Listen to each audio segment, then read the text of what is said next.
I love to dance, and I love relationships. Love relationships are like a dance. Learning how to dance in a relationship in a synchronous manner is a challenge that all relationships face. Each person enters the relationship with values about what this dance should look like. As a result of that, we find that we have lots of problems in our relationships. One of the reasons is because social expectations for men have changed considerably from an era where hard work and provision for the family was the most important aspect that a man was to bring into a relationship. However, relationships in the 22nd century require a willingness to deal with the softer emotions, such as attraction. But even what is more difficult is dealing with the hard emotions, like loss, emotions like feeling inadequate, and also disappointment in love. Today, we will explore what men have been taught about emotions. We're going to look at the challenges they face when they are trying to emotionally connect with the women they love.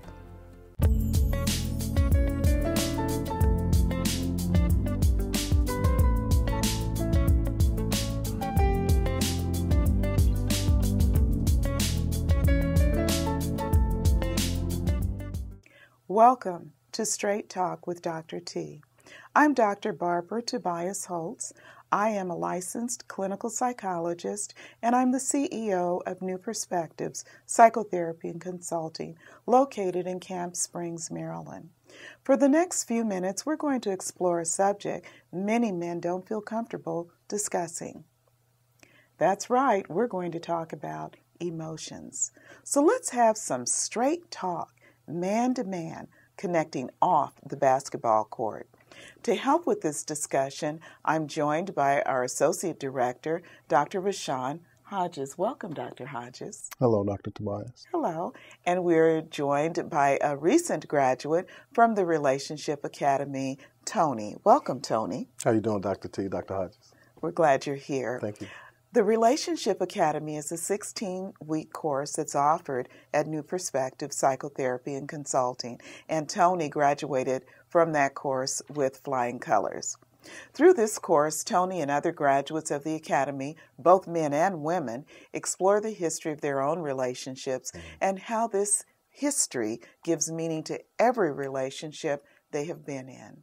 Many times, men are more comfortable with the man-up aspects of being a man, but they're not comfortable with the softer emotions, the emotions that have them to be vulnerable, for them to be able to express how they feel to their loved ones, particularly their life partner, their woman.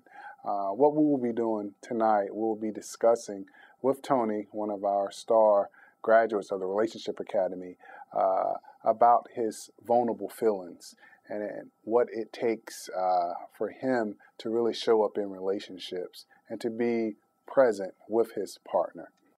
What does it mean to be vulnerable in a relationship, in addition to being in love, and what makes a relationship work? Communicating, like being vulnerable,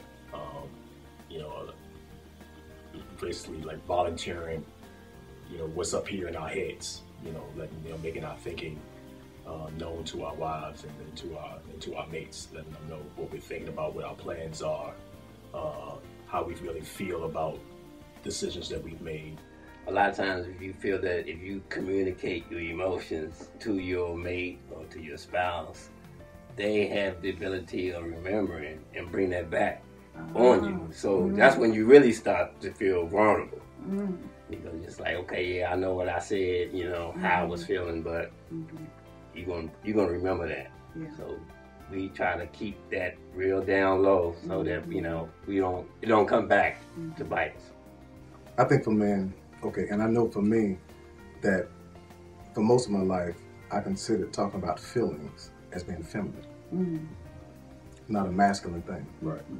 So somehow that was diminishing manhood, or somehow I wouldn't be seen as being a complete man if I'm stuck in my feelings or if I'm talking about my feelings all the time. I would spend a lot of time in my head So it was easy for me to talk about work or things that was happening outside the house. And I also would end up doing more talking than listening, which was a problem in the relationship, in the communication. I wasn't listening, I was doing more talking, but I was not talking about intimate things. I wasn't talking about the things that were issues between my wife and I when I was married or with my partner. So I would stay away from the feeling. We as men have a very narrow definition of manhood. To be strong, to be tough, to work things out on your own, be an army of one. But often that narrow view makes us very restricted and rigid. And it makes us very angry when things don't work in that little realm. So going through the Relationship Academy, how have you all learned to expand that definition of manhood? What he gave me was an outlet, because it helped me be able to see that I could share my feelings and it was safe, have other brothers who really who can identify with what I was going through. And then what that helped me do in my own relationship with my wife was that it helped me to be able to still have a group of brothers that I can go to and kind of bounce it off, because it helped me, see that, not every emotion I could share with my wife right off the top. Sometimes, as I'm thinking it out, I needed to kind of filter it through some other brothers, help me think about it, get a different perspective before I gave it to my wife. I think the Academy sort of like set me free from hiding my emotions. I grew up in a family of all female, so I knew that I was different from them. They show their emotions, so I decided that I wouldn't. So we were very competitive. I could always win when it comes down to the emotion side, once I get them emotionally involved. But going through the Academy, it helped me realize that part of me is human too also. So to deny those emotions and those feelings was not healthy. Being able to have conversations that I normally don't have with a group of men. Like to share feelings with a group of men and to not be looked at less of a man because I'm sharing those feelings. In fact, there was an addition to the manhood by being able to have those things and being around men that shared the same belief was powerful for me. What a powerful discussion. It just took me back to those classes that we had, and we had such a good time with it, didn't we? We did. There were themes that continued to come up about vulnerability, about fear, about hiding in relationships with women. Tony, can you share with me and with our audience what you do when you feel vulnerable in a relationship? When I feel vulnerable, I get scared. And I shut down. And I get defensive. Yeah. So it's like a force field, so I pull up a wall. Wow. Because I don't want to get hurt.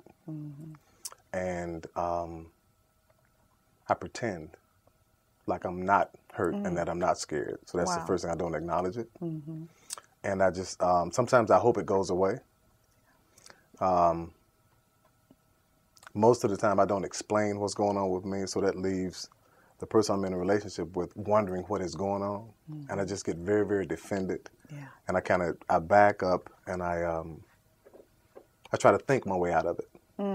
Instead of dealing with the emotions, I try to go neck up and think my way out of what's going on. That's got to be hard, because what I'm really hearing is that you can't be fully present in the relationship if you're in your head most of the time, thinking about what your next move is going to be.